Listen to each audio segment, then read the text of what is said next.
Hi. In the last video, I walked through a real fuel emergency, a diversion from Addis to Djibouti, minimum fuel, new first officer, and a Mayday call on base leg. And the point I made was that the whole thing was manageable because of one thing. The crew understood their checklist before they needed it. They didn't just know the steps, they knew the why behind every action. But that raises a question I get asked constantly. How do you actually get to that level? How do you build that kind of knowledge? And with the hundreds of non-normal checklists in a QRH, where do you even start? And that's what this video is about. If you haven't seen the first video, I'd suggest starting there. The link is in the description. But if you're coming to this fresh, the short version is knowing a procedure and understanding a procedure are two completely different things. And the gap between them is where emergencies either get managed or they get worse. So today I want to give you two tools. The 3 levels of knowledge, a framework for thinking about where you actually sit within a given checklist. And the 80-20 rule, practical way to prioritize your study time so that you're prepared for the checklist that will actually catch you out. So let's start with the 3 levels. There's actually 6 levels under the Bloom's taxonomy concept, but we're only pilots, so we'll just stick with the first 3 levels. Now, I want to be honest with you. Most pilots I work with are sitting at level 1 on most of their non-normals. And that's not a criticism, it's just the reality of how most training systems work. Level 1 is having the knowledge, termed remembering. You've read the checklist, you know it triggers at 4,500 pounds in the lowest tank. You know there's a flaps 20 step. You might be able to recite the actions if someone asked you. This is the baseline. It's where most ground school, most self-study, to be honest, and most pre-simulator briefings stop. You know it exists, but you haven't done anything with it yet. Now, level 2 is understanding it. This is where you start asking why. Why is the trigger the lowest tank and not total fuel? Why does the checklist call for flaps 20? Is that because of pump coverage or something else entirely? Why does the first page spend 90% of its words on a fuel leak scenario? Now, when you can answer those questions, the checklist stops being a list of steps and starts being a logical sequence that you can reason through. Now, that's a fundamental different capability. Now, level 3 is applying it under pressure, in real time, and with everything else going on. Now, this is where the knowledge you built at level 1 and the understanding you developed at level 2 get tested against an actual scenario. The crew that previewed their checklist on the diversion to Djibouti agreed on the condition, actioned the reference items from memory, and made a calm Mayday call on base leg. That was level 3 in action, because they were exceptional, but because they had done the work at levels 1 and 2 before they ever needed level 3. Now, here's the uncomfortable truth about most airline training.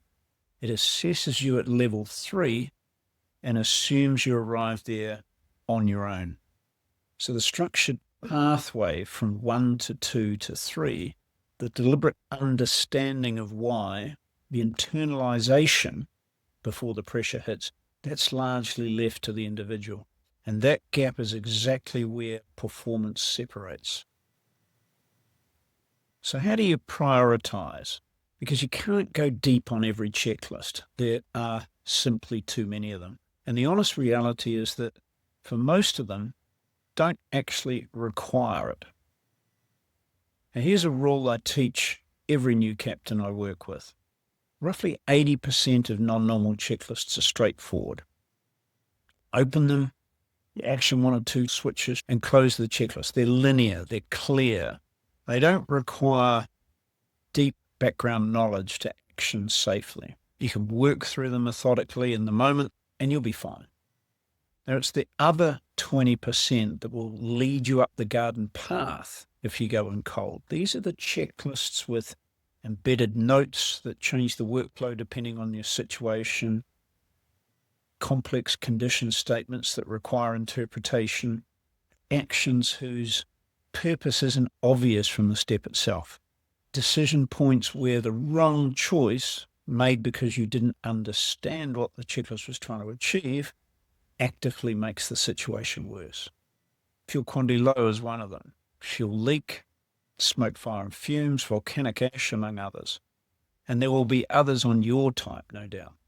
So what I teach is this. You don't need to memorize each step of the checklist. That's not a realistic goal, and it's not the right one. What you need, especially for that 20%, is to know the condition statement, understand the objective where one is stated, and have a clear picture of the general workflow. Where is this checklist taking me? What is it trying to achieve? What are the decision points I'll hit along the way? And what does the right answer depend on? So for every new captain that I work with, every crew member for that matter, this is the standard. There should be no non-normal that enunciates where you don't have an immediate grasp of at least the fundamentals of that checklist. Not every step, not every limitation, but the shape of it. What's it for? Where it leads? And what it's asking you to decide. Now, that knowledge is what allows you to manage a checklist rather than just read one. So identify your 20%. Sit with those checklists. Understand them at level 2 before you need them at level 3. The 80% will largely look after themselves. So knowledge isn't about memorization. It's about preparation. And preparation isn't something that happens in the simulator. It's something you bring to the simulator. The 3 levels give you a way to honestly assess where you sit with any given checklist. The 80-20 rule gives you a way to direct your preparation time where it really matters. And together, they're the foundation of what I think means to be a genuinely prepared crew member. Not someone who knows procedures, but someone who understands them and is able to manage them. So if you want to go back and see how this plays out in a real scenario, the Addis to Djibouti diversion, the fuel quantity load checklist, the MAYDAY on base leg, that's all in the first video. And if you have a checklist on your own type that falls into that 20%, one that you know could catch a crew out, drop it in the comments. I'd genuinely like to hear what people are identifying across different fleets. Subscribe if you want more of these breakdowns, and I'll see you in the next video.